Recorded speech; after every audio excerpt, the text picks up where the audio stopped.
Boa noite, bem-vindos. Mais uma Sexta Bíblica aqui pela página do Facebook da Paróquia Santa Teresinha do Menino Jesus, em Bosque da Saúde. Sou o Padre Christopher, vigário paroquial aqui da Paróquia Santa Teresinha. Vamos chegando aí para a nossa live. Opa, estamos aqui ao vivo. Deixa eu compartilhar aqui. Quem vai chegando também vai compartilhando.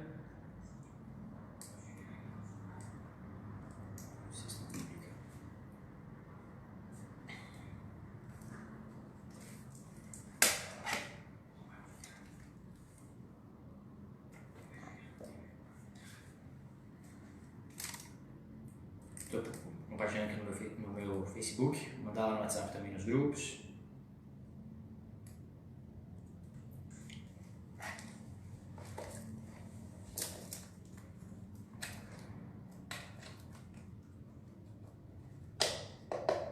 Deixa eu ver quem já está colocando os comentários aqui. Nanda, bem-vinda, boa noite.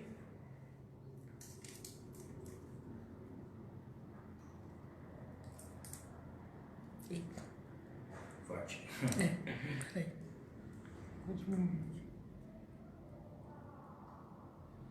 Deixa eu escrever aqui. A Gorete, fala oi pra Gorete. Oi, Gorete, bem-vinda. Melhorou?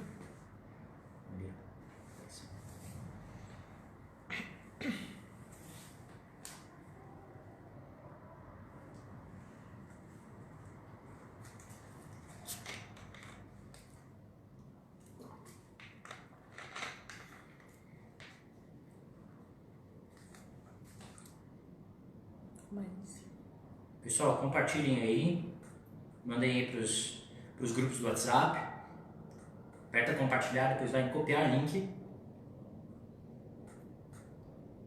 Deixa eu mandar aqui também pro pessoal.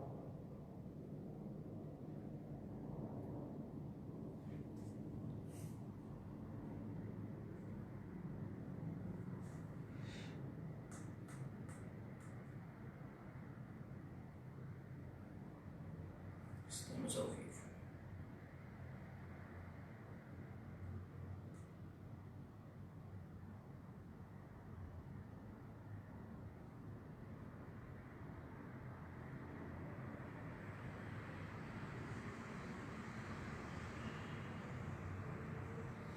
Prontinho. Deixa eu olhar aqui. Boa noite, Beth.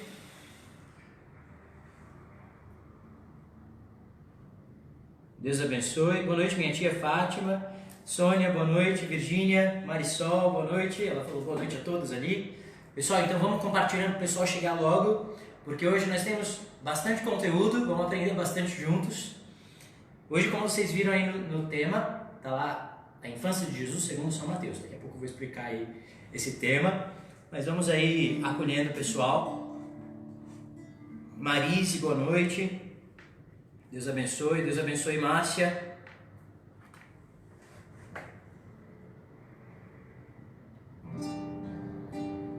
Lourdes, boa noite.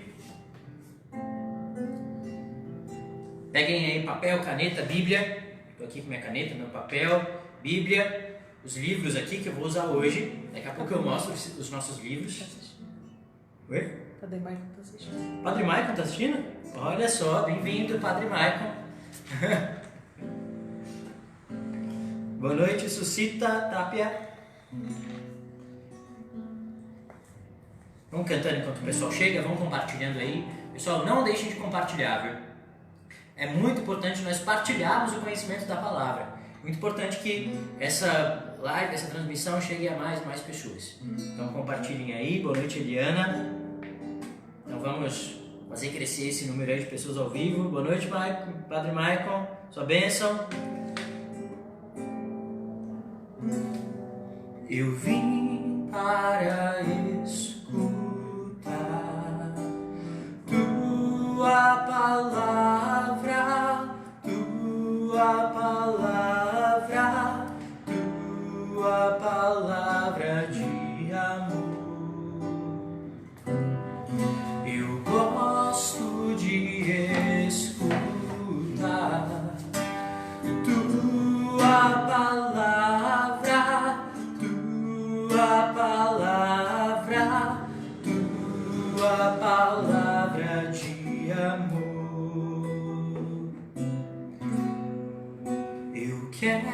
quero entender melhor tua palavra, tua palavra de amor. O mundo ainda vai viver tua palavra, tua palavra, tua palavra de amor. Eu quero entender melhor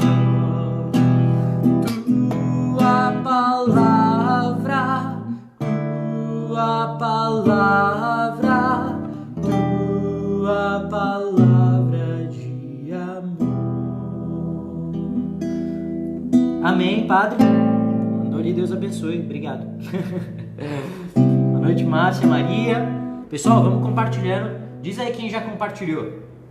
Quem já compartilhou, fala aí. Eu já compartilhei. Quem não compartilhou ainda, compartilhe. Não deixe de compartilhar. Deixa eu compartilhar em mais um grupo aqui,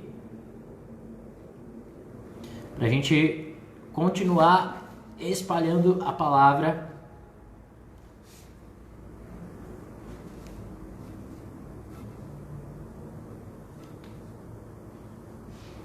Opa.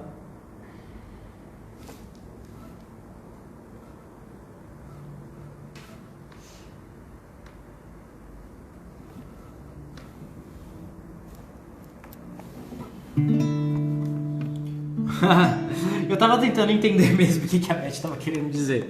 Era Rabone. Tá bom. Obrigado, Beth, pela tradução. É o corretor às vezes trai a gente mesmo. Cássio, boa noite. Salete, boa noite. Enquanto o pessoal vai chegando, vamos cantando, dizendo que nós cremos na palavra de Deus. Eu creio na palavra de Deus. Eu creio na palavra de Deus. Eu creio na palavra do meu Senhor.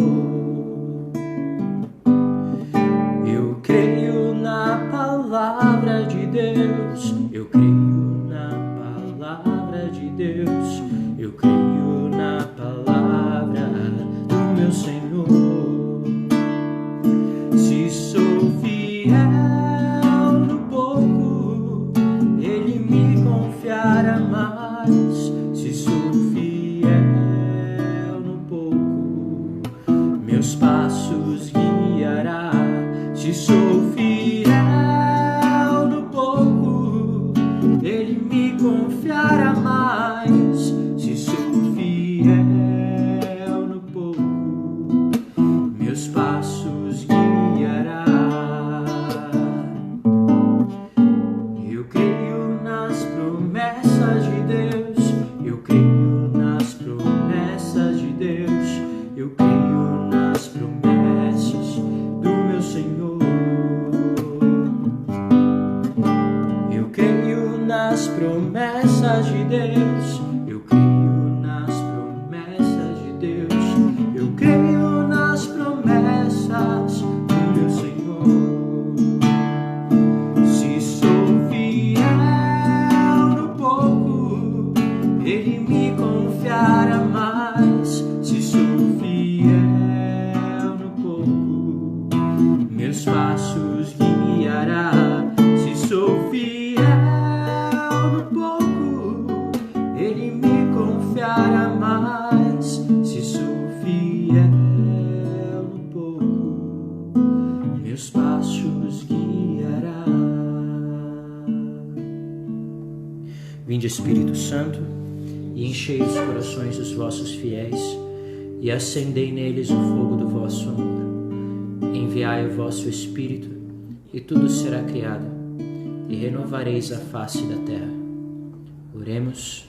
Ó Deus, que instruíste os corações dos vossos fiéis, com a luz do Espírito Santo, fazei que apreciemos retamente todas as coisas, segundo o mesmo Espírito, e gozemos sempre da sua consolação. Por Cristo, Senhor nosso. Amém. Pai, do Filho e do Espírito Santo. Amém. Bem-vindos mais uma vez. Deixa eu ver quem mais mandou comentário aqui de boa noite, eu não respondi, porque depois o pessoal fica chateado. Então, deixa eu ver aqui. Paulo, boa noite. Marise falou lá que já compartilhou. Minha tia Fátima também. Boa noite, Analice.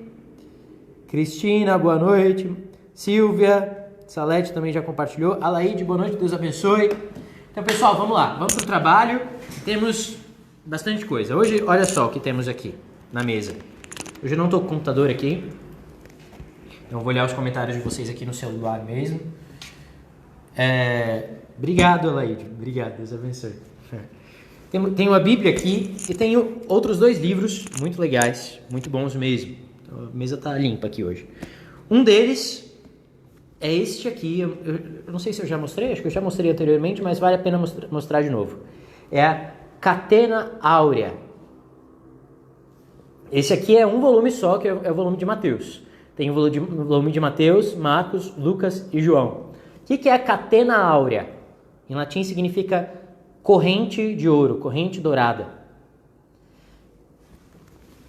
O Papa Urbano IV pediu para Santo Tomás de Aquino, lá no século XIII, segunda metade do século XIII, organizar os comentários que os santos padres, os padres da igreja, tinham feito aos evangelhos.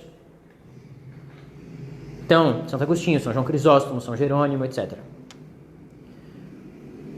Mas ele não somente fez isso, não só reuniu os comentários dos santos padres, mas como colocou de um jeito como uma exposição contínua, intercalando os comentários desses santos padres como se fossem um texto único. Então, se a gente pega aqui, por exemplo, a gente abre aqui, olha só, é muito louco isso aqui. Ele pegou ele pegou 57 autores gregos e 22 latinos. Ou seja, 79. E ele pega assim, uma frasezinha de um, depois uma frasezinha de outro, depois uma frasezinha de outro, depois de outro, depois de outro, depois de outro, depois de outro, depois de outro. E vai colocando como se fosse um texto de uma única pessoa. Trechinho por trechinho do Evangelho. É um negócio de louco isso aqui. É uma preciosidade enorme da nossa igreja. Explica de novo como compartilhar. Como compartilhar? Aí, se você está pelo celular, tem um botãozinho aí, compartilhar. Aí, se você apertar depois em inscrever publicação, você compartilha lá no seu Facebook, escreve lá que você quer e dá compartilhar. Se você quer compartilhar no WhatsApp, você está pelo celular, vai em compartilhar, depois copiar link. Aí vai lá na conversa do WhatsApp, no grupo, dá um colar e pronto. E manda. Beleza? Boa noite, Ivani. Boa noite, Simone. E o outro livro que eu tenho aqui, é esse livro aqui que eu indico muito, muito mesmo. Eu indico porque ele é muito seguro na fé da igreja e porque ele é muito simples de entender. Então, se você quer algum livro para você estudar os evangelhos, então esse aqui, ó, Scott Hay Kurt Smith. Esse aqui é o Evangelho de São Mateus, mas tem Mateus, Marcos, Lucas, João, Atos, tem já do Gênesis também. Então, não é muito grosso, ó, tá vendo? E é uma diagramação bem legal, porque ele vai pegando, tem tabelas, tem figuras, tem significado das palavras, vai versículo por versículo ali, os mais importantes comentando, e a gente vai usar bastante ele hoje, tá? Bastante mesmo. Então, hoje a gente entra então no Evangelho segundo São Mateus. Na semana passada, eu tinha falado que nós entraríamos hoje, que nós trataríamos da infância de Jesus em Mateus e Lucas. Mas, refletindo, conversando com algumas pessoas, e como eu tinha dito que nós entraríamos de modo mais especial em Mateus, porque nós estamos no ano A, e também para a gente fazer algumas pontes aí com o entendimento do Antigo Testamento.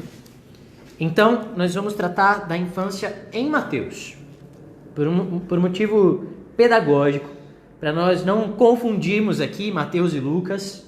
Então, a gente vai, na medida do possível, ler. Então, você vai pegar a sua Bíblia, a gente vai ler aqui a infância de Jesus em Mateus e comentar e entender.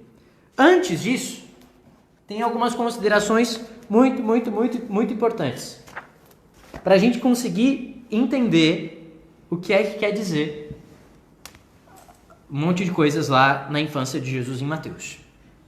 Então, preparados? Preparados aí? Boa noite, Cristiane. Um abraço, pessoal da Cruz das Almas. Então, nós vamos entender algumas coisas bem importantes. Então, vamos lá. Isso aqui é uma coisa que eu vou pegar aqui do Scott Hahn e do Kurt Smith. Jesus e o AT é Antigo Testamento. Pessoal, nós falamos semana retrasada, quando nós falamos da teologia de Mateus, que Mateus é escrito, o Evangelho segundo Mateus, é escrito para uma comunidade predominantemente, vocês vão dizer aí nos comentários, é predominantemente formada por judeus ou pagãos, ou seja, judeus ou não judeus, judeus ou gentios. Vamos ver quem acerta aí. Ah, Cristiane ali, será dado. Que saudade de vocês. Eu fiz pastoral como seminarista lá em 2014. E foi uma bênção muito grande mesmo. 2014 e 2015, aliás, foram 2 anos. Então, digam aí, vamos lá. A prova que o pessoal estava falando semana passada, né? Que só a Karen ia passar. Ela não está respondendo aqui. Não é para responder. Então, vamos lá. O Evangelho segundo São Mateus é escrito para uma comunidade predominantemente judaica ou gentílica. Qual que é a resposta do povo de Deus? Pelo amor de Deus.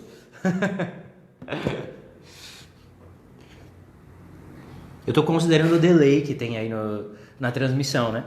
Então tem um delay na transmissão, por isso que o pessoal não tão colando, tentando achar lá nas anotações, não. É porque não chegou lá a pergunta ainda, né?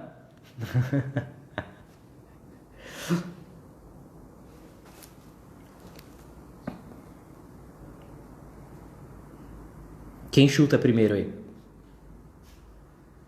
Ninguém tá com... Gente, não vale nota não, tá bom? É brincadeirinha.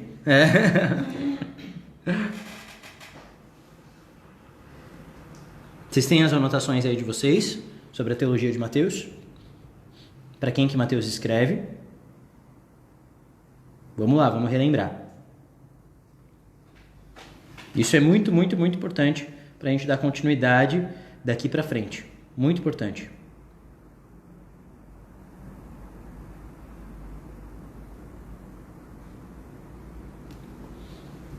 Ninguém respondeu. Não é não. Responde Karen. Então vamos lá. Então vamos relembrar essa parte. Lucas escreve para uma comunidade predominantemente formada por não judeus, pagãos. Aqui não é gente que não é batizada.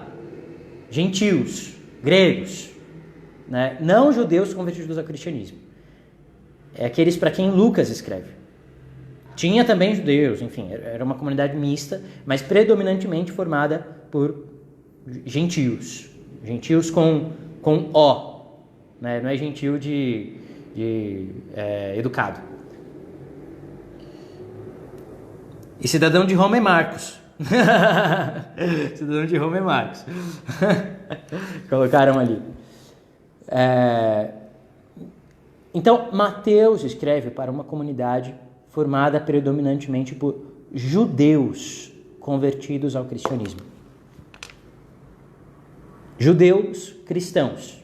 Então, lembra, aqui quando eu falo judeus convertidos ao cristianismo, nem é uma expressão muito correta, porque eles não deixaram de ser judeus.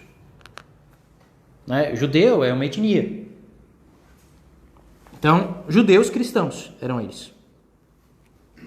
Que conheciam a lei, conheciam a antiga aliança, conheciam o Antigo Testamento. Entende? Judeus, chutei. Acertou. Tá valendo. Então, para esses Mateus escreve. E aí lembra que a gente falou daquele monte de citações do Antigo Testamento que existem em Mateus? Lembram disso? Que até eu dei o exemplo daquela passagem da vocação de Levi, que está lá em Marcos 2, Lucas 5 e Mateus 9, e que só em Mateus tem uma citação do Antigo Testamento, que é lá de Oséias 6,6. Porque ele usa o Antigo Testamento para provar para aqueles que esperavam o Messias conforme as profecias do Antigo Testamento que Jesus era o Messias. Deu para retomar aqui? Deu para entender?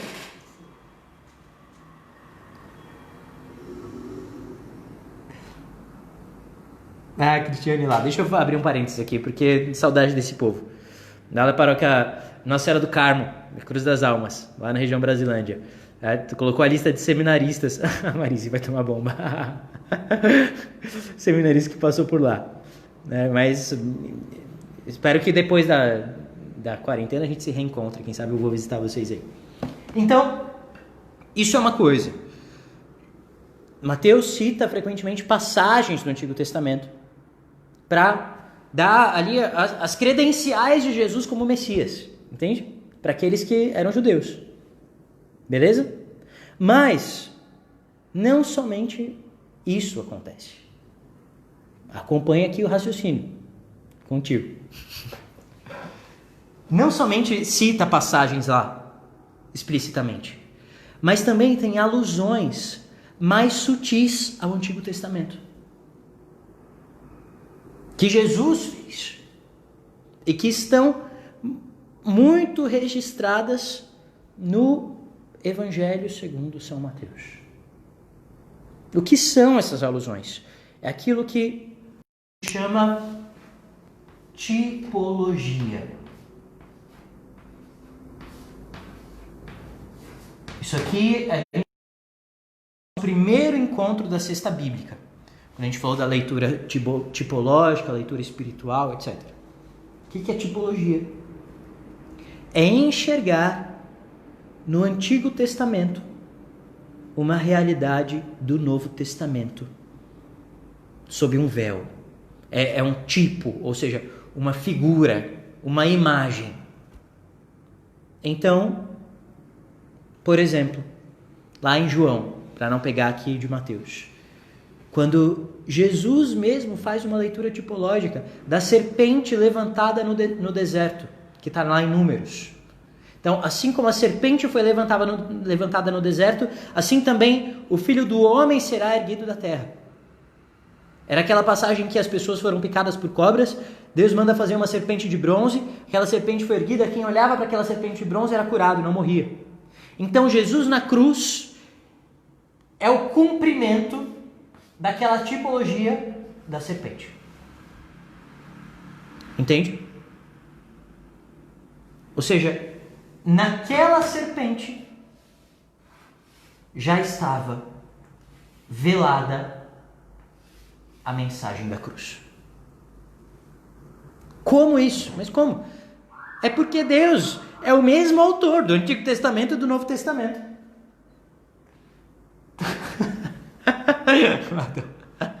Tem só 3 livros aqui, Adão. Fica tranquilo. Tinha mais, os outros tinham meia dúzia de livros aqui. Não, ontem eu subi uma pilha assim de livro para casa paroquial. Eu subi uns 10 livros para casa paroquial que estava aqui em cima da mesa. Então, fica tranquilo. Então, percebe? Lembra aqui, acompanha, vamos lá. O Espírito Santo é o autor da Bíblia toda. Ele é o autor do Antigo Testamento e do Novo Testamento. Então, nós católicos, como que um católico lê a Bíblia? Como que um católico lê o Antigo Testamento? A gente pega a Bíblia aqui, a gente abre o Antigo Testamento. O que a gente tem que fazer? A gente lê o Antigo Testamento procurando Cristo no Antigo Testamento. E a gente encontra. O Antigo Testamento que está por vir. Mesmo em coisas que aquele povo nem sabia que falava de Cristo.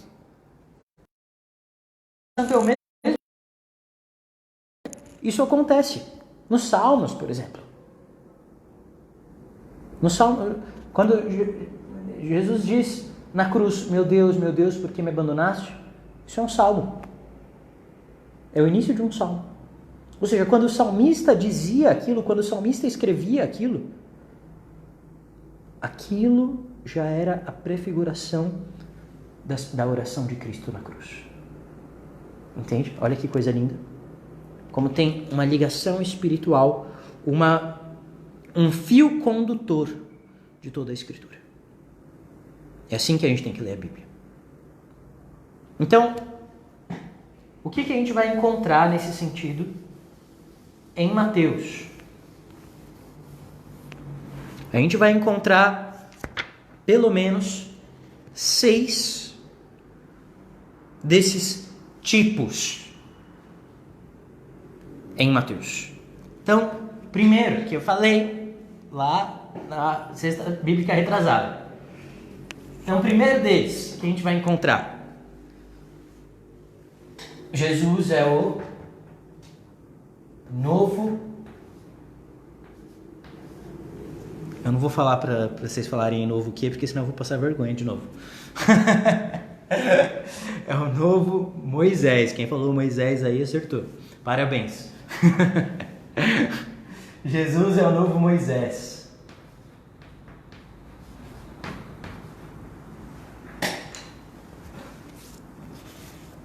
O que Moisés deu para o povo? Além de libertar o povo, claro, né, do Egito, ele dá a lei. Através de Moisés, que Deus dá a lei ao povo no Sinai. A lei da antiga aliança. Moisés prefigura Cristo. Se lembram que a gente falou da estrutura do Evangelho de Mateus e a gente falou que tem 5 sermões em Mateus? O primeiro deles é o Sermão da Montanha. Os 5 sermões correspondem aos 5 primeiros livros da Bíblia, o Pentateuco, que, segundo a crença do povo judeu, os 5 livros os 5 livros da Torá, né, do Pentateuco, tinham sido escritos por Moisés. Né? Ou seja, Jesus dá a nova Torá, a nova lei, sobretudo no Sermão da Montanha, ali está a nova lei de Cristo. Ele diz, ouvistes o que foi dito aos antigos, eu, porém, vos digo, etc. Né? E não só dando a nova lei. A Beth lá pensou Moisés, olha, parabéns, Beth. Muito bem. E não somente nas palavras de Jesus, isso se cumpre, mas na própria vida de Jesus. Olha que incrível. E a gente vai ver isso hoje na infância. Na infância de Jesus a gente vai ver isso.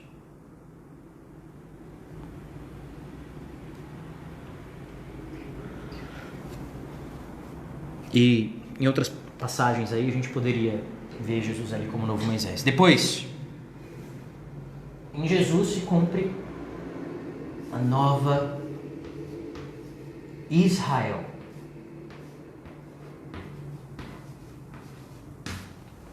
O que é Israel? O povo de Deus. Então, o êxodo do povo do Egito se realiza novamente, se encena novamente em Cristo. E a gente vê isso na infância. A gente vai ver isso hoje na infância. Olá, Ivani, sermões, montanha, missão, parábolas, comunidade, escatológico. Muito bem. Parabéns. Depois,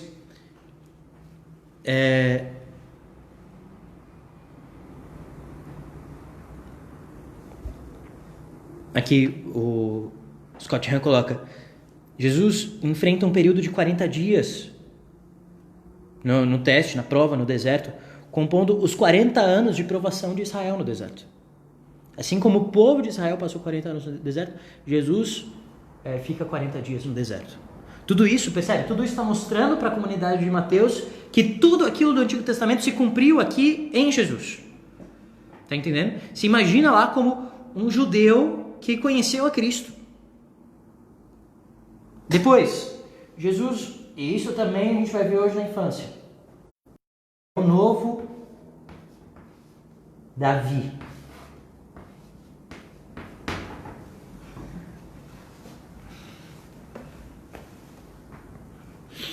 Então, Davi, rei de Israel, filho de Saul. Então, as profecias do Antigo Testamento falavam do trono que seria dado ao descendente de Davi para sempre. O Evangelho segundo Mateus fala assim, que Jesus é maior do que Davi. Então, ele é o Messias davídico, assim chamado. Ou seja, o Messias descendente de Davi. E assim como Davi deu ao povo de Israel um descanso dos inimigos que sempre atacavam Israel, Jesus vem nos livrar, salvar o novo Israel, como novo Davi, novo rei, do grande inimigo e sobretudo dos nossos pecados. Depois, Jesus é apresentado como novo.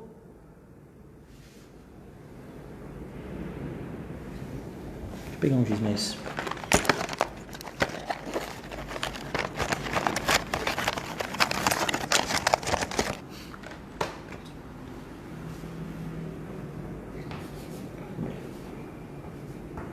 Novo Salomão, filho de Davi. Tudo isso está aqui em Mateus. Então, Salomão, também filho de Davi, prefigurou filho de Deus. E também na infância, uma referência a Salomão. Assim como Salomão representa das nações, Deus recebe presentes também das nações. Depois, Jesus é a sabedoria encarnada. Salomão é o ideal de homem sábio no Antigo Testamento. E assim como Salomão constrói o templo, Jesus é o construtor designado por Deus para construir o novo templo, a igreja. Construirei a minha igreja, Jesus diz lá em Mateus 16, 18. E também o próprio Jesus é o novo templo.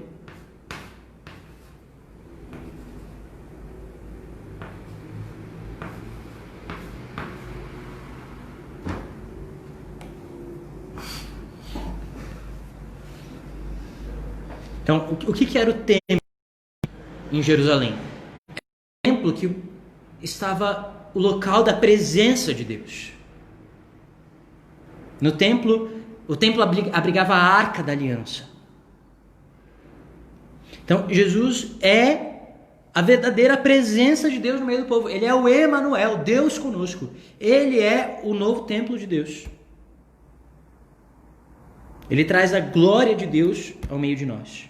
Incorpora a santidade divina.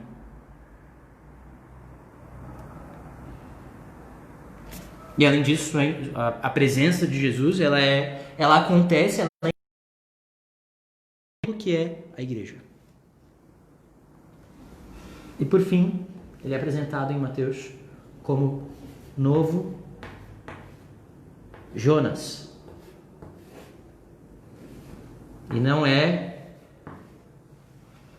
o zelador aqui da igreja, que se chama Jonas. Não.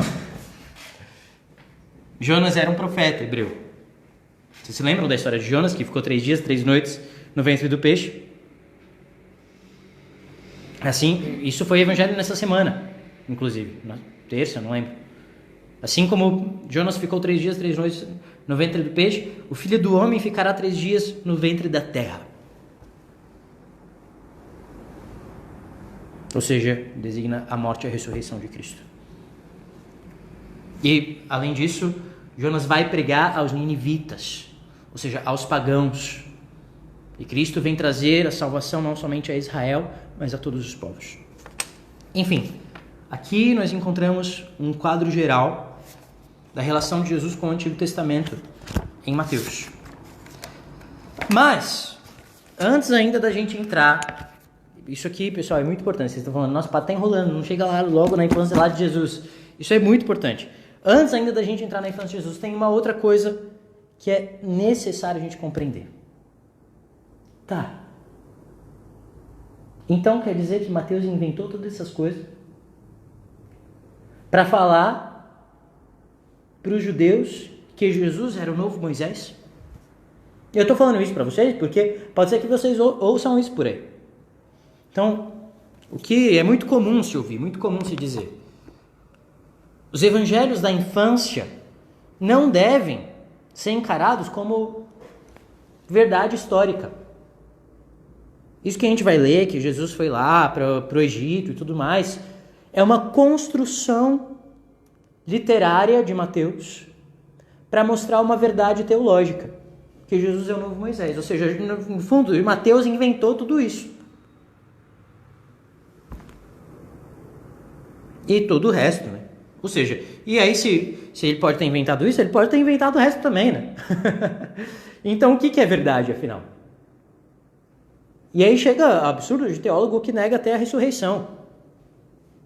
Porque isso também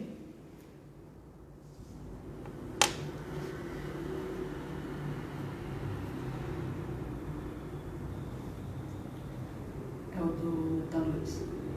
Oi? Pergunta da luz. Por que Israel não crê em Jesus? Ou dizer que Israel é a menina dos olhos de Deus? A gente vai chegar lá, a gente vai, acho que com o todo aqui, a gente vai ter um quadro geral. Então, veja, prestem atenção aí nisso, né, nessa parte. Isso aqui é algo que é muito comum. Tem um teólogo protestante que ficou bastante conhecido, Bultmann, que ele dizia assim que a ressurreição de Cristo, na verdade, é a experiência que os discípulos fizeram. Não é uma ressurreição histórica. Não, os discípulos fizeram uma experiência de ressurreição. Então, os evangelhos são o modo como os discípulos enxergaram esse Cristo da fé. E não é o Jesus histórico. Então se faz essa diferenciação, né? Essa separação entre o Jesus histórico e o Cristo da fé. Mas, meu irmão, minha irmã, se a gente tem um Cristo da fé que não existe de verdade, então a gente crê no que, afinal? Então, veja só. Aqui também, eu não vou ler tudo porque é uma explicação bastante densa até. Nesse mesmo livro aqui, Scott Hanford Smith, ele dá um ensaio sobre esse tópico. A narrativa da infância de Mateus é historicamente fiel. Ele diz assim: a confiabilidade histórica dos evangelhos cristãos é um assunto importante para a igreja. O Concílio Vaticano II voltou a afirmar a mesma convicção.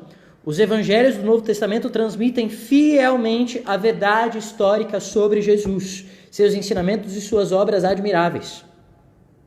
Apesar disso, alguns acadêmicos, alguns teólogos, etc., católicos inclusive, ainda questionam de vez em quando se os escritos evangélicos tinham mesmo a intenção de sequer recordar a história real ou não. E alguns dizem que a narrativa da infância em Mateus, capítulos 1 e 2 de Mateus, seria um belo exemplo de que não. Ela seria, na verdade, não uma narrativa estritamente fiel aos reais acontecimentos próximos ao nascimento de Jesus, mas essa palavra aqui você não precisa decorar, mas só para dizer que existe, né? Uma midrash do Antigo Testamento. O que é midrash? A palavra midrash quer dizer interpretação, comentário. Isso acontecia nas sinagogas judaicas, nos antigos escritos judaicos. O que os rabinos judeus faziam? Pegavam um acontecimento lá do Antigo Testamento, então, por exemplo, o nascimento de Moisés. E aí, reinterpretavam, e aqui eu estou explicando muito por cima, né? Antes que algum teólogo venha me bater, mas reinterpretavam, faziam uma hermenêutica atualizando aquele evento do Antigo Testamento, inclusive dando uma floreada na história, assim, sabe? Então colocava lá, por exemplo, aconteceu isso com o pai de Moisés, e sabe? Para poder trazer para hoje. Então, o que dizem? O que Mateus faz, na verdade, é um grande midrash com Mateus, com Jesus. Mas, na verdade, os critérios do que seria um midrash são completamente incompatíveis com o que acontece aqui em Mateus 1 e 2. E, na verdade, muitas vezes isso vem de, no fundo, uma falta de fé. Vã filosofia. No fundo é isso mesmo, Beth.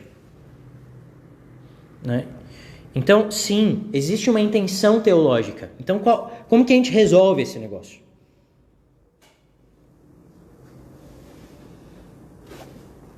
Né? Como que a gente vai...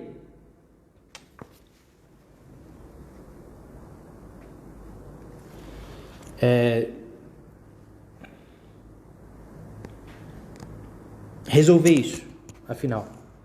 Olha só o que ele diz aqui.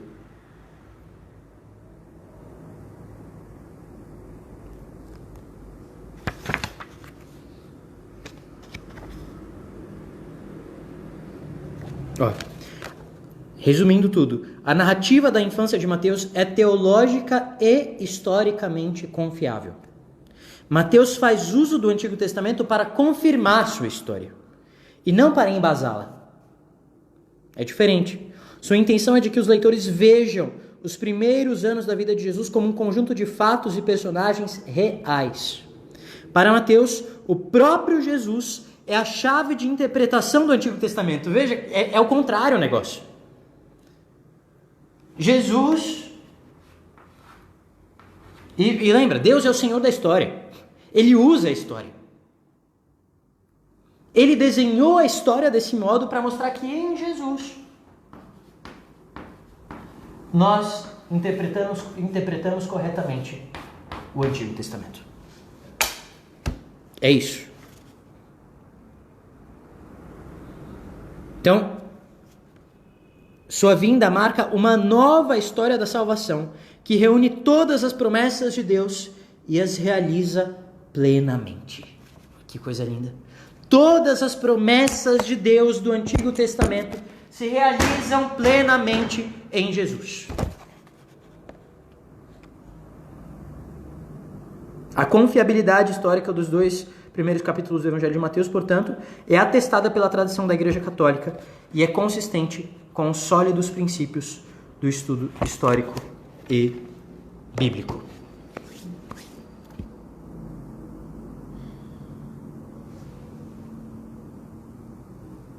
O Edivaldo está falando ali sobre essa midrash, né? Então ele já ouviu que a explicação de que a multidão do Sermão da Montanha não existiu. Mas a força da mensagem de Jesus atingiu depois milhares de pessoas. Veja, isso, do mesmo modo como alguém fala isso, que não existiu aquilo, isso é completamente, qual é a palavra? Arbitrário. Percebe? Do mesmo modo como eu posso dizer, não, isso não existiu, simplesmente simboliza isso. Eu posso falar isso de qualquer coisa na palavra. Então, isso aí é o que leva a negar a ressurreição depois. Então, se isso pode não ter existido, outra coisa também não pode não ter existido.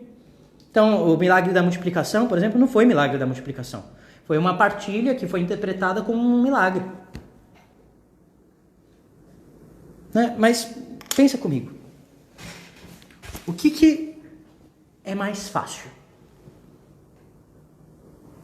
Multiplicar uns pãezinhos? Ou Deus se fazer homem?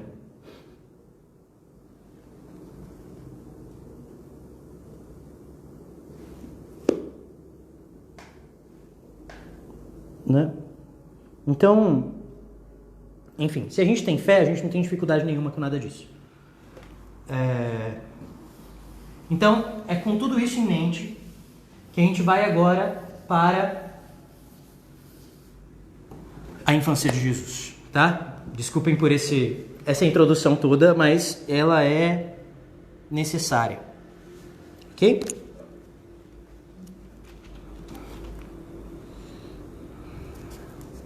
Então, abram a Bíblia de vocês e vamos para frente. Na semana passada, ou retrasada? Passada. A gente falou um pouquinho já sobre a genealogia aqui em Mateus.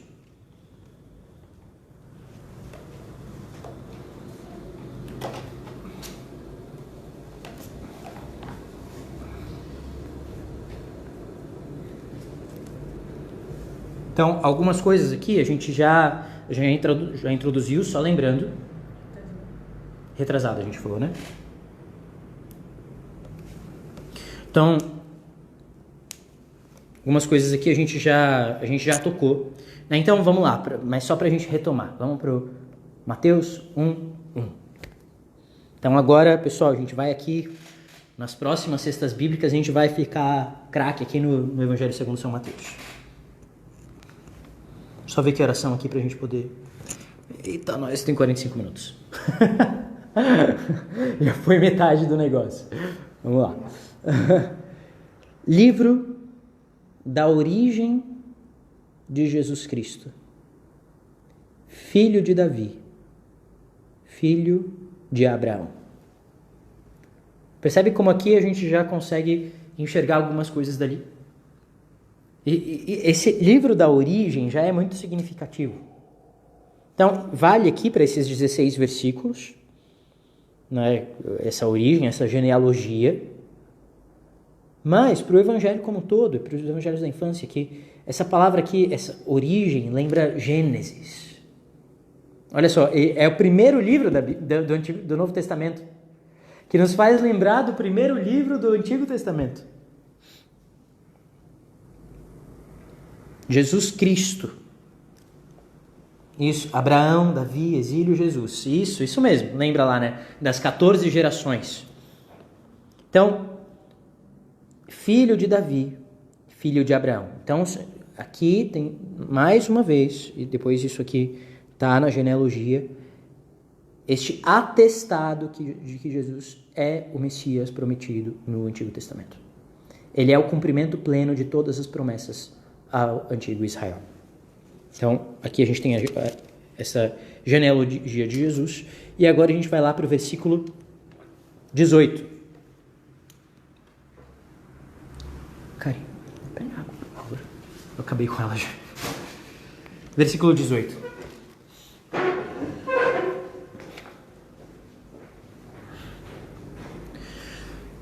Então, acharam aí? Mateus 1:18. Eis como foi a origem de Jesus Cristo. Agora, só uma coisa aqui. Cristo, vocês lembram? Eu também falei disso na primeira cesta bíblica sobre o Novo Testamento. Jesus Cristo. O que significa Jesus Cristo? Como dizia um professor de cristologia meu. Cristo não é sobrenome de Jesus. Cristo é uma palavra grega que é correspondente no hebraico Messias. Ou seja, Cristo quer dizer ungido.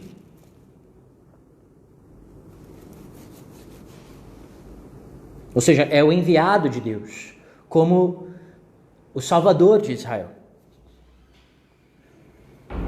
Salvador de seu povo. Então, por isso, Jesus Cristo. Ele, ungido pelo Espírito. Né? É ungido do Pai pelo Espírito. Então, é isso que quer dizer Jesus Cristo.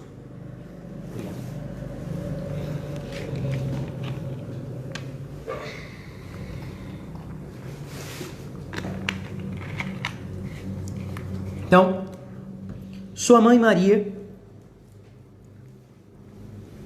desposada com José antes de conviverem, achou-se grávida pela ação do Espírito Santo. Eu não sei como é que está na Bíblia de vocês aí. Aqui está desposada com José antes de conviverem. Talvez na Bíblia de vocês esteja, sua mãe Maria estava prometida em casamento a José.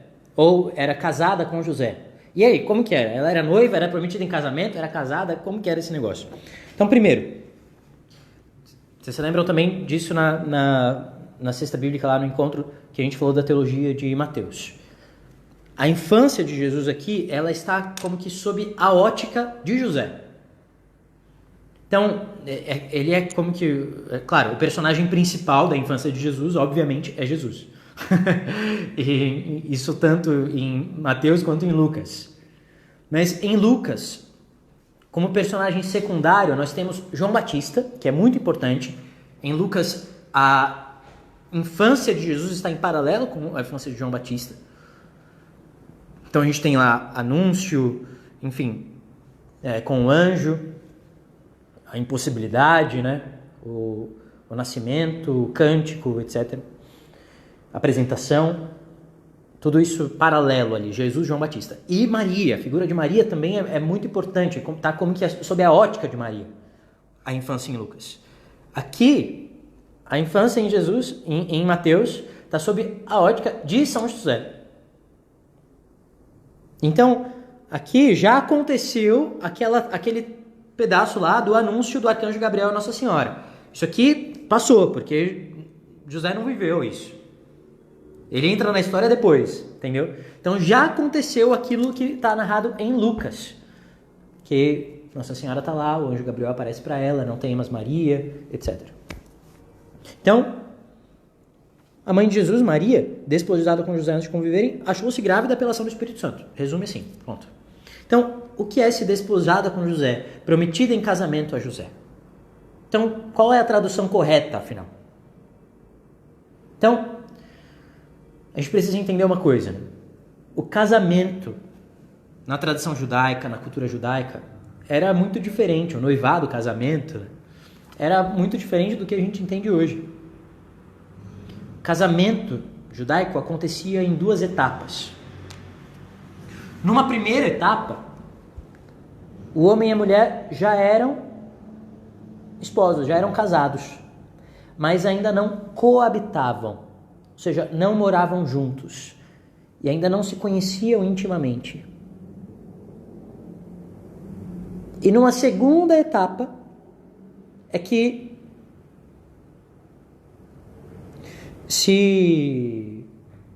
eles coabitavam, entende? Eram 2 etapas dessa celebração do casamento judaico. Então, o que tinha acontecido aqui era a primeira etapa do casamento entre Maria e José. Ou seja, eles já eram casados, mas ainda não coabitavam. Só que acontece que a gente não tem uma palavra para isso, né? Então, não é errado dizer ali que eles eram noivos, nem que que Maria era desposada com José. Acontece que a gente não tem uma palavra para isso, entende? Mas era isso, essa era a condição. Eles já eram marido e mulher, porém ainda não coabitavam. Então, prometida em casamento aqui quer dizer isso. Casada, mas não morava junto.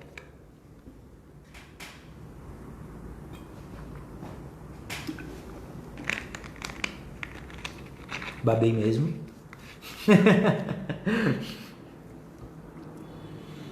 Então, achou-se grávida pela ação do Espírito Santo. Isso aqui está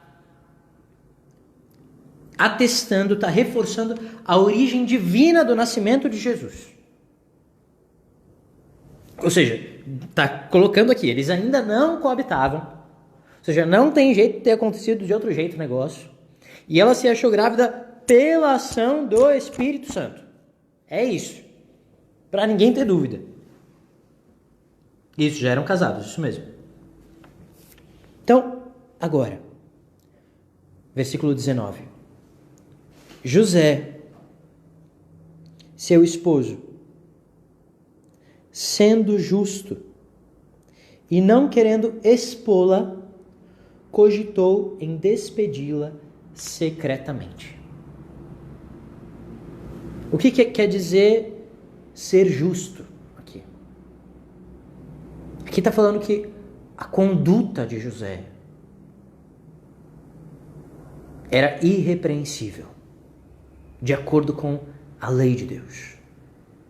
Depois a gente vai falar mais. Justiça é uma das palavras importantes na teologia de Mateus. Depois a gente vai voltar nisso. Mas por hora a gente fica com isso. Leiam aqui, um homem santo. A gente pode muito bem colocar a justiça bíblica aqui como santidade. O conceito clássico de justiça, e aqui não teológico, eclesiástico, é o seguinte: dá a cada um o que lhe pertence, o que é seu. Se a gente pega isso, ou seja, José dava a Deus o que era de Deus. Não tomava para si nada. Ao outro o que era do outro. Um homem justo. Isso não é pouca coisa. Agora a gente encontra um problema aqui. Ele não queria denunciar Maria. Não queria expô-la. Então ele quis despedi-la secretamente. O que quer dizer isso, afinal? Quer dizer que José desconfiou de Maria? Como que é esse negócio? Então, isso aqui é bem legal. Existem 3 teorias sobre o que é que estava na cabeça de José aqui. O que aconteceu com José? O fato é o seguinte. Existe um fato. José sofreu aqui. Foi um sofrimento para José. Isso está na vida de todos os santos. Todos os santos passam por um grande sofrimento. Porque se configuram a Cristo na sua paixão. Então, há algo de providencial aqui. Entende? E o fato, né, isso é fato que ninguém pode negar, é fato que ninguém pode duvidar e continuar católico, é que a origem de Jesus Cristo foi um milagre, que a concepção foi virginal, e depois a gente vai voltar nisso, e que Jesus é filho de Deus. Pronto. Mas tem algumas coisas que podem haver opiniões divergentes sobre elas. Algumas coisas permitem isso.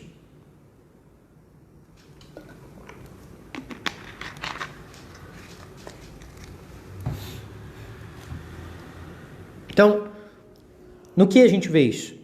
Então, existem 3 teorias a respeito do que pensou José aqui. E isso aqui, as três teorias você pode pensar. Porque teve pessoas santas que pensaram as 3 teorias. Doutores da igreja e tudo mais. Então a primeira delas é a teoria da suspeita. Eu vou colocar teoria da suspeita para ficar...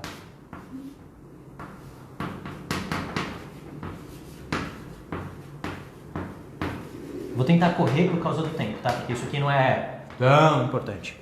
Mas isso aqui é muito legal. Então qual que é a teoria da suspeita? Bom, José suspeitou.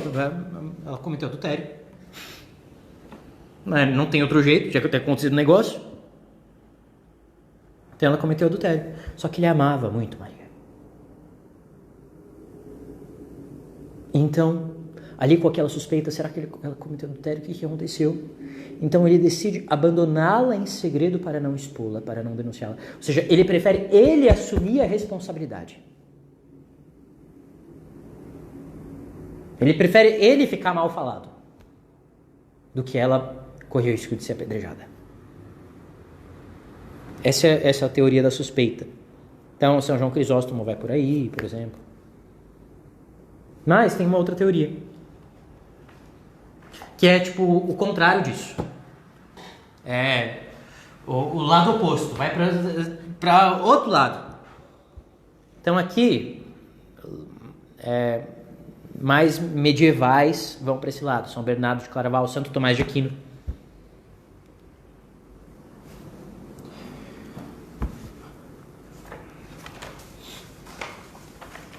E essa é a teoria da reverência.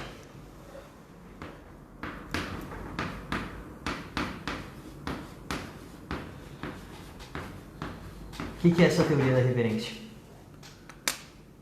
Maria e José tinham uma ligação espiritual muito grande. Isso não é difícil a gente imaginar. Imagine como era a ligação de amor e a ligação espiritual entre São José e a Virgem Maria. Então, São José sabia que aquilo tinha origem divina. Sabia que ali no ventre de Nossa Senhora estava o Filho de Deus. Mas ele não estava inserido nesse mistério. ele estava como que sobrando ali. Entende?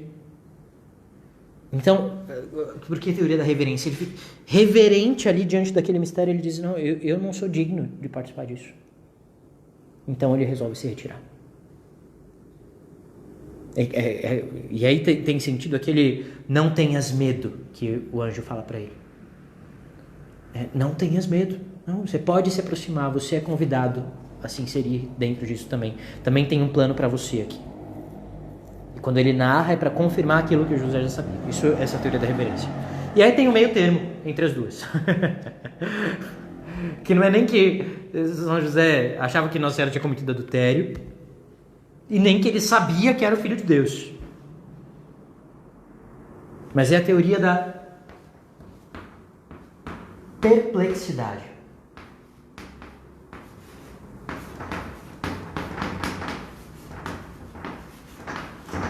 E aqui, sobretudo, São Jerônimo. E aqui eu vou pegar a Catena Áurea. Vou ler aqui o que São Jerônimo fala para vocês.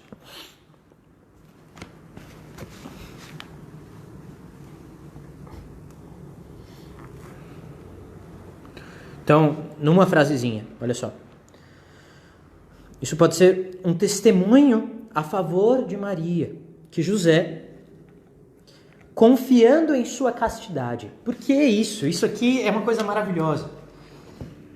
Nossa Senhora tinha desde a sua infância feito um voto de castidade. Isso, a tradição perene da igreja atesta isso. Nossa Senhora tinha prometido a sua virgindade a serviço do Senhor, desde antes do anjo chegar. Por isso que ela diz lá, como se dará isso se eu não conheço homem nenhum? Só assim pode ter sentido isso. O que é se não conheço homem algum? Conhecer aqui é se relacionar intimamente. Ou seja, eu não tenho relação íntima, não tenho relação sexual com homem nenhum. Como é que vai se dar isso?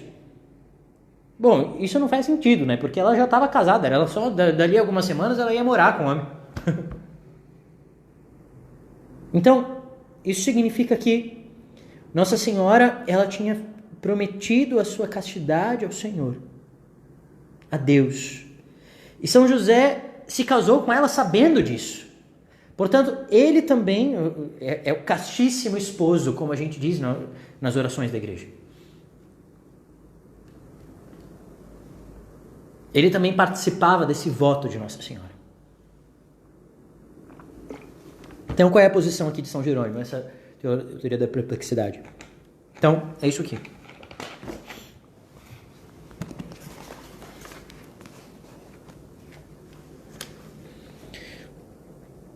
José, confiando em sua castidade, confiando na castidade de Maria, mas admirado do que havia sucedido, ocultou em silêncio o fato cujo mistério ignorava.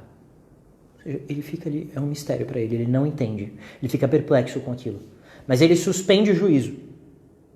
Entende? Ele diz, não, eu não sou capaz de entender isso. Porque ele sabia que Nossa Senhora era casta, mas ao mesmo tempo era um mistério grandioso que ele não era capaz de entender. Então, mais uma vez, diante do mistério, ele resolve se retirar. É bonito isso, né? Ou seja, nos três ali cabe o José justo.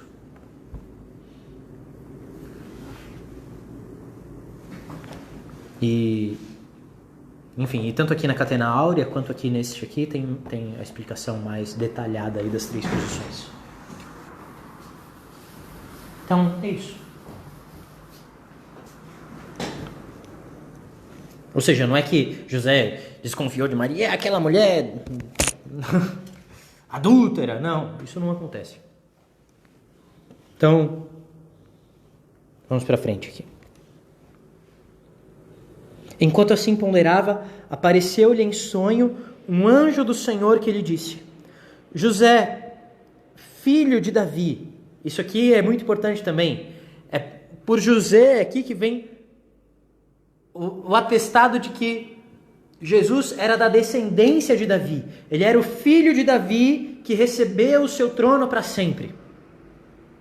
Não temas receber Maria, tua mulher, pois o que nela foi gerada vem do Espírito Santo. Isso aqui é maravilhoso, meus irmãos. Maravilhoso. ele diz para José: não temas receber Maria.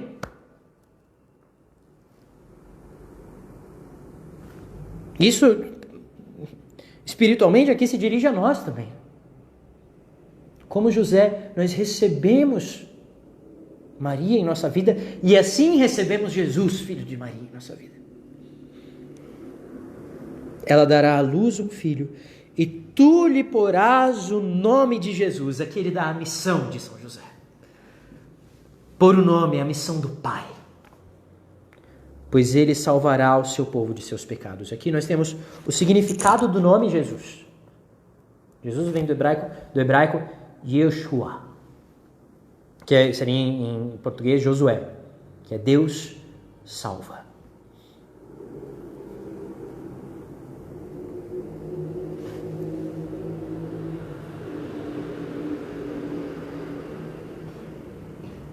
Fico com as 3 teorias.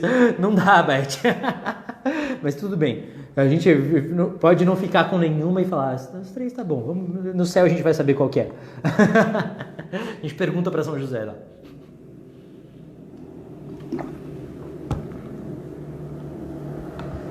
Depois, aqui, atenção aqui aos versículos 22 e 23. Tudo isso aconteceu para se cumprir. Ai, Senhor, será que eu chego no final? Não, né? Tudo isso aconteceu para se cumprir o que havia sido dito pelo Senhor por meio do profeta. Que profeta? Achem aí na Bíblia de vocês que profeta que é. Achem aí. Vocês conseguem achar aí. Na nota de rodapé, alguma coisa vocês conseguem achar. Qual é o profeta?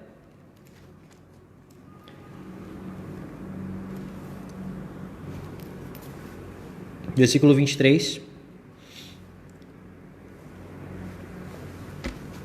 Já vamos abrir lá. Aqui tem uma citação de Isaías 7:14. O profeta que é Isaías. Então, o que o profeta diz? Eis que a virgem ficará grávida, conceberá e dará à luz um filho. E ele será chamado pelo nome de Emanuel. Colocaram ali Isaías, isso aí. Que significa Deus conosco. Agora vamos prevenir vocês para também mais um perigo. Então, qual é a leitura católica disso aqui? É que a Virgem Maria era virgem, de fato, e permaneceu virgem para sempre. Mesmo após o parto. Foi um parto virginal. Mas, vamos lá abrir em Isaías 7,14.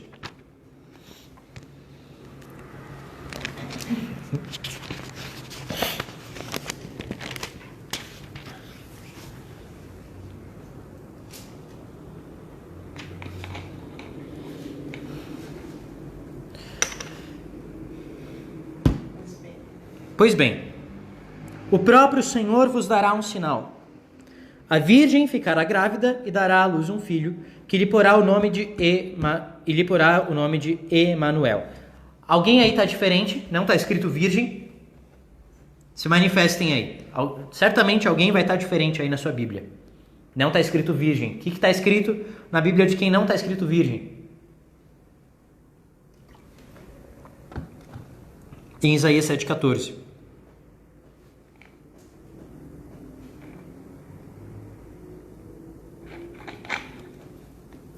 Acharam aí, pessoal? Ou está escrito virgem, né, de vocês também?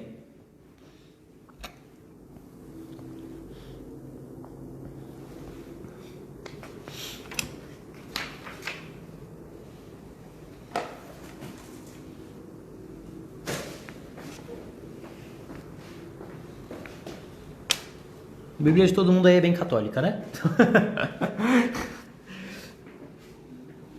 Então, concebeu, essa aí tá de todo mundo. Mas é possível que em alguma Bíblia não esteja escrito virgem, e sim esteja escrito jovem. Então, o que é que alguém que vai dizer Maria não é virgem, coisa nenhuma, vai falar pra gente, não, tá errado esse negócio aí, a Bíblia de vocês tá errada. Se você vai lá em Isaías 7,14, aí na Jerusalém tá jovem, na Bíblia de Jerusalém tá jovem. Tá errado, jovem? Não, não tá errado. No hebraico, ali é alma, a palavra, que quer dizer jovem e quer dizer virgem. Quer ver uma palavra em português que vale... É muito interessante isso, a gente ter essa palavra em português, que vale para jovem e vale para virgem. Moça. Não se fala assim? Ela ainda é moça.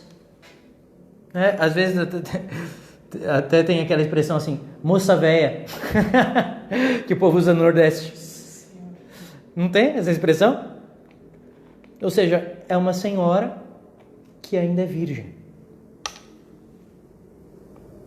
É isso que quer dizer a palavra alma ali no Antigo Testamento. É claro, existe um contexto específico aqui. Porque aí vão dizer assim, a Igreja Católica está enganando vocês. A Igreja Católica esconde que, na verdade, aquela jovem lá ia dar à luz o filho de Acabe, que era o rei Ezequias.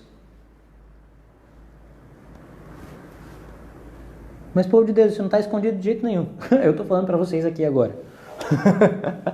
Não existe nenhum complô. Não, para ninguém. Mas na Jerusalém tem explicação. Tá? Tem explicação na Jerusalém. Olha só, deixa eu ver a explicação da Jerusalém. Então, olha só. A tradução grega traz virgem. Então, porque existe a Bíblia hebraica e a Septuaginta, que é a versão grega da Bíblia. Então, em grego está virgem.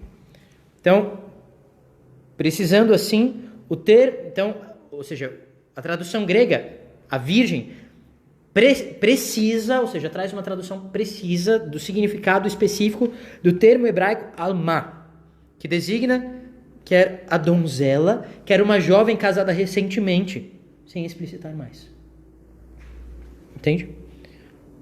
Então, o texto da 70 é o que é usado lá como base de Mateus 1:23. E aqui se encontra, portanto, o anúncio da concepção virginal de Cristo. Tá? Aqui na Bíblia de Jerusalém. Então, sim, existe um significado. Ah, isso aí, Paulo, a gente vai chegar aí. Oh, que beleza, que coisa linda. A gente vai chegar aí, Paulo. Coisa maravilhosa. Obrigado. O hebraico? Estão pedindo para escrever o hebraico. Pode escrever assim, ó.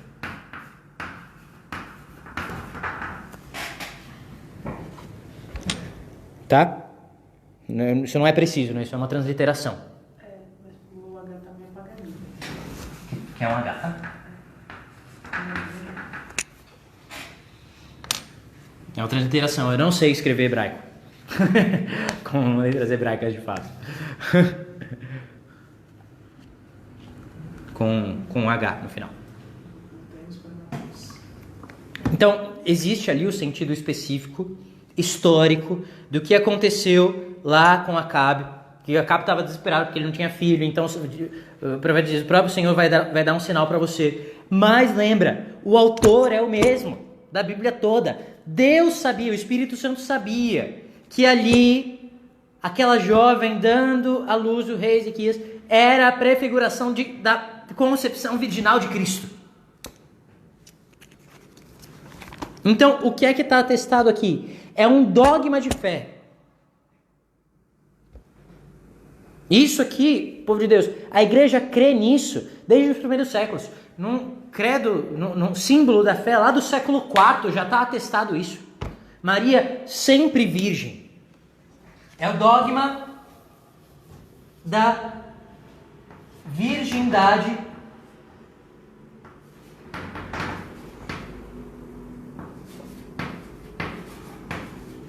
perpétua de Maria. O que é esse dogma? Maria foi virgem antes, durante e depois do parto. O que é antes? Ou seja, a concepção de Cristo foi virginal, sem relação sexual. Como isso? É mistério. Como um milagre, você não sabe como que aconteceu, um mistério, você não tem noção de como acontece aquilo. Como é que está a humanidade e a divindade presente em Cristo? Mesma coisa, é um mistério, a gente não sabe como que é. Depois, durante o parto. Vamos para o depois, né? O que é o depois? Mesmo depois, Nossa Senhora permaneceu virgem. Ou seja, ela e São José não tiveram relações íntimas. E nem com nenhuma outra pessoa ela teve. E o durante, o que é? É aquilo que o Paulo escreveu. Olha aqui que ele escreveu. Como a luz atravessa o vidro sem danificá-lo. Isso aqui é uma leitura que os padres da igreja fazem. Eu não lembro qual dos padres que é. Irineu de Lyon, eu acho que é Irineu de Lyon. Santo Irineu de Lyon. Assim atravessou Jesus o ventre de Maria. Foi um parto virginal, sem dor, sem sangramento. E em palavras claras aqui, o que isso significa? Significa que para sempre o corpo de Maria permaneceu intacto, sem rompimento do ímen. Isso aqui não está escrito lá no dogma, mas é assim que a tradição da igreja sempre leu. E aqui alguém pode dizer também, não, isso aí é uma interpretação fisicista do dogma. Na verdade, tem um sentido espiritual, ou seja, esvazia totalmente o mistério. Por quê? Porque existe uma dificuldade de fé. Como a pessoa não compreende como que acontece, então ela fala, não aconteceu isso não. Mas, cabeça de jirico, como dizia meu avô. Do mesmo jeito como Jesus entrou lá e a gente não sabe como que ele entrou, que dificuldade tem dele sair sem a gente saber como que ele saiu? Entende? Porque é a mesma, é o mesmo mistério que se completa, é o mistério da encarnação que se completa. Então não tem dificuldade nenhuma nisso.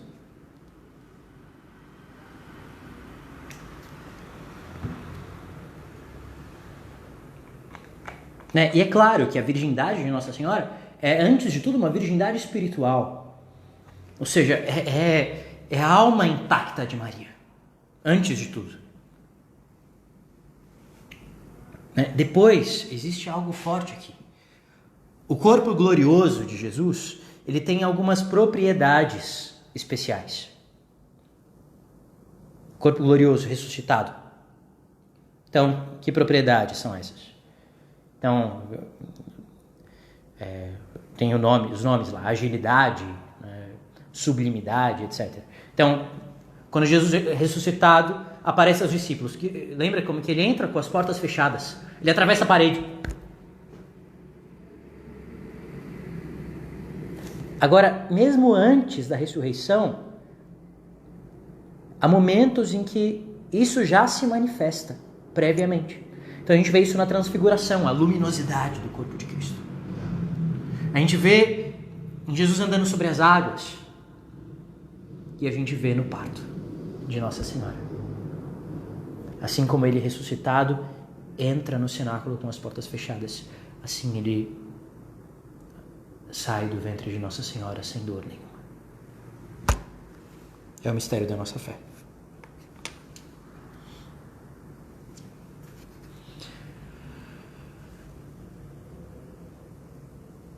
Então, versículo 24.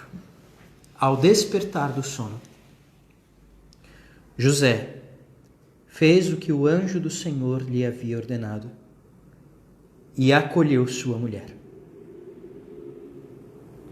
Aqui a gente tem aquela imagem bonita de São José dormindo, né? Já viram? Uma imagem linda. Oi? Dom José Roberto gosta? O que é essa imagem? Né? Até o pessoal tem costume de colocar um pedido para São José embaixo da imagem de São José dormindo. Né? O que é São José dormindo? Não é São José, né? Tem um salmo que diz assim, que não lembro exatamente, que o corpo adormece, mas o coração vigia. Isso se cumpre ali em São José. Além disso, aqui existe um paralelo de São José com o José, patriarca, lá do Egito, que sonhava, né? E assim Deus agia, ele tinha sonhos proféticos, exatamente. Então, José dormindo é a imagem do homem que confia em Deus. Porque a imagem do pai, né, é a imagem do provedor. Né? Então, aquele que vai lá, trabalha, faz as coisas e coloca as coisas.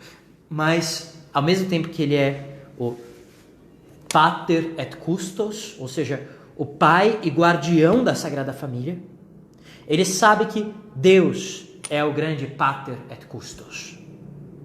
Então ele confia em Deus. Ele dorme porque o Senhor cuida de tudo. Ele se confia em Deus, se abandona nos braços de Deus. E quando ele dorme, Deus age. Ele dá lugar para Deus agir. E quando ele acorda, ele imediatamente faz o que o anjo do Senhor lhe havia ordenado. Ou seja, se coloca em prontidão, de pé. Obediente. Desculpa, tem um microfone aqui em cima da mesa. Obediente. E acolhe a sua mulher. Por fim, bom, a gente não vai terminar a infância hoje, porque a gente tem aqui um versículo ainda, um versículozinho aqui, que entra aqui nessa questão da virgindade. Que às vezes é usado para atacar a virgindade, né? Então, e não conviveu com ela enquanto não deu à luz o filho. Conviveu aqui é conheceu, ter relação íntima, etc. O qual ele pôs o nome de Jesus. Pronto, acabou tudo. Desmoronou o negócio. Por quê? Porque a impressão que dá é, bom, enquanto Jesus não tinha nascido, eles não conviveram. Mas, olha aqui tem uma explicação interessante. O termo grego eos não sugere que José e Maria tiveram relações conjugais após o nascimento de Jesus. Uma vez que essa expressão, que é o enquanto ali, até que, né? Uma vez que essa expressão é frequentemente usada apenas para indicar um determinado período de tempo, sem que se pressuponha com relação a ele alguma alteração futura. E aqui tem várias passagens aqui. Segundo Samuel 6:23, a versão da Septuaginta, a versão grega. João 9:18, 1 Timóteo 4:13. Mateus apenas enfatiza aqui que José não tivera envolvimento algum com Maria antes do nascimento de Jesus. Ou seja, aquilo que ele estava enfatizando até aqui, a origem foi divina. É isso que está enfatizado. Não tem relação nenhuma com depois. Entende? Isso é forçar completamente o texto bíblico.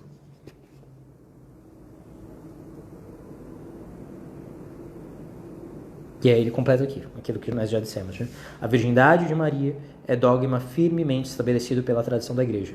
Sua formulação doutrinal data do Concílio de Latrão, 649 d.C., e foi reafirmada em 1968 pelo Papa Paulo VI no Credo do Povo de Deus. Então, aqui nós temos um belíssimo, curto, né? Olha só, a gente pegou poucos versículos, mas olha quantos tesouros a gente conseguiu tirar disso. Tesouros de fé, né?